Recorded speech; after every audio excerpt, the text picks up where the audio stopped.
دوستو اگر بات کریں واقعہ کربلا کی تو موجودہ دور میں بھی کچھ لوگ یہ کہتے ہیں کہ جتنا بھی ظلم ہوا وہ ابن زیاد اور یزیدی فوج نے کیا، اس میں یزید کا کوئی قصور نہ تھا۔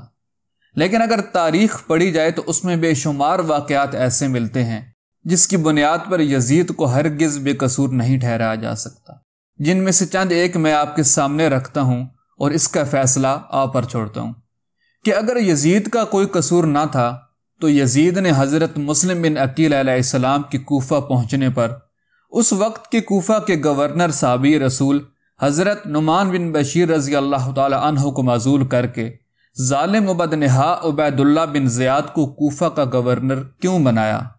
اگر یزید کا کوئی قصور نہ تھا تو اس نے امام حسین علیہ السلام کے قصاص میں ابن زیاد کو قتل کرنے کا حکم کیوں نہیں دیا؟ قتل تو دور کی بات، عہدے سے بھی نہیں ہٹایا۔ یزید کا اگر کوئی قصور نہ تھا تو اس نے امام حسین علیہ السلام کے لبوں پر چھڑی کیوں ماری؟ یزید کا اگر کوئی قصور نہ تھا تو اس نے گھرانہ اہل بیت سے معافی کیوں نہیں مانگی؟ خاندان رسالت کی پاک دامن بیویوں کو قیدی بنا کر کیوں رکھا؟ دوستو ان تمام واقعات سے معلوم ہوا کہ یزید امام حسین علیہ السلام کے قتل پر راضی تھا اور جو کچھ ہوا اس کے حکم پر ہوا۔